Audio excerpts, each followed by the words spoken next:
Most business owners have no idea what their business is actually worth. They've heard a multiple of revenue, a multiple of profit, whatever number their business broker gave them, but none of those numbers are real because none of them are coming from the person who actually writes the check. I've started over 20 businesses, exited 6, bought close to 20 more. One of them I took public with Merrill Lynch and sold to Sprint. So I've sat on both sides of the table in real diligence rooms. And in the next few minutes, I'm going to show you the exact lens I use when I'm deciding whether to buy a company. The exact same formula, adjustments, and the same math so you can run it on your own business and see what a buyer would actually pay. Before I give you the formula, you need to look at your business the way a buyer would, because that's the only way this formula makes sense. Most owners think a business is worth a multiple of what it earns. You take last year's profit, you multiply it by whatever number you've been quoted by your accountant or broker, and you assume that's what the final check will look like. But that's not how a buyer thinks. A business is worth what a buyer can verify it earns and what they believe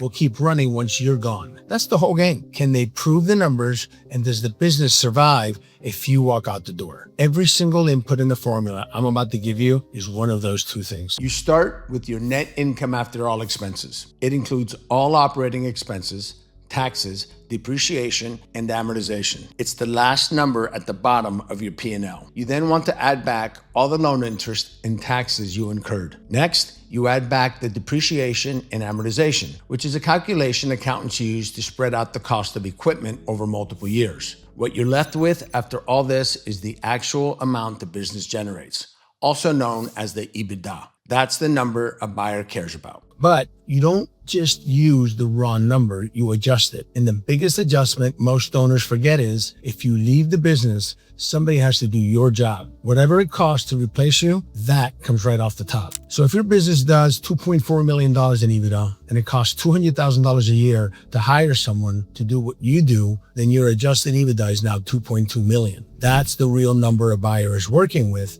because that's what the business earns without you in it. Let's talk about the risk and growth factor for a second, because it's built from specific things I look at in a specific order. The first thing I check is owner dependency. Is there a number two who can actually run this business without you, or does everything flow through you? Because if you're the one managing every key relationship and making every critical decision, the buyer is looking at that and thinking, the moment this person leaves, I have no idea if the business keeps running. If that's the biggest risk you can hand someone right now. After that, I look at client concentration. If 1/3 of your revenue comes from a single customer, that's a problem because there's no guarantee that customer stays after the business is sold. Businesses run on relationships. And if that customer doesn't click with the new owner for whatever reason, 1/3 of the revenue disappears overnight. A buyer's going to have to price that possibility in. The next thing I check is the financials. And what I'm really asking is whether I can trust the numbers. Can I actually prove what this business earns, or is it a mess? I've seen businesses tracking their financials in 2 or 3 separate places, some of it in QuickBooks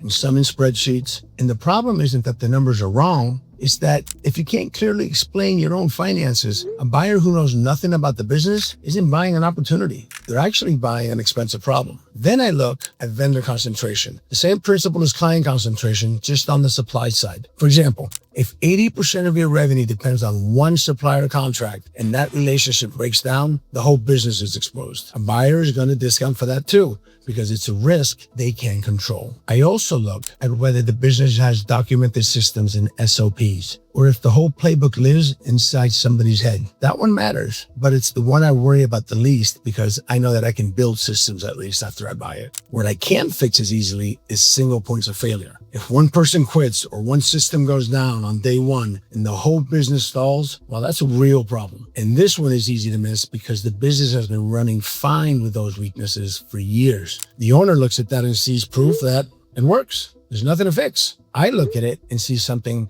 that could break the moment they're not around to hold it together. Every one of these factors either pulls your multiple down as a discount or pushes it up as a premium. And the best way to see how that works isn't theory. It's watching the math play out on a real deal. Let me run the whole thing on a business I actually bought so you can see the math. I was looking at a regional cell phone retailer that was doing $20 million in revenue and $2.4 million in adjusted EBITDA. The seller wanted 6 times. So in his head, the business is worth about $14.4 million. And his starting point wasn't crazy because the industry and EBITDA range put the multiple at 6. But here's where the number actually moved. The owner ran every key relationship and every major decision himself. There was no number two who could step in and do his job if he walked out. That's the textbook definition of owner dependency. And it was an instant minus 20% on the deal. The financials were all there and traceable, but half of it lived in QuickBooks, half in spreadsheets, and none of it really added up together. I could verify the numbers if I put in the work, but that kind of disorganization doesn't give you confidence in what you're actually buying. So that was another minus 15% that I had to deduct. But he did have 3 years of verified consistent growth, and that's valuable. So I gave 10% back as a premium. So let's add this up. The risk factor is 1 minus 20 minus 15 plus 10. That's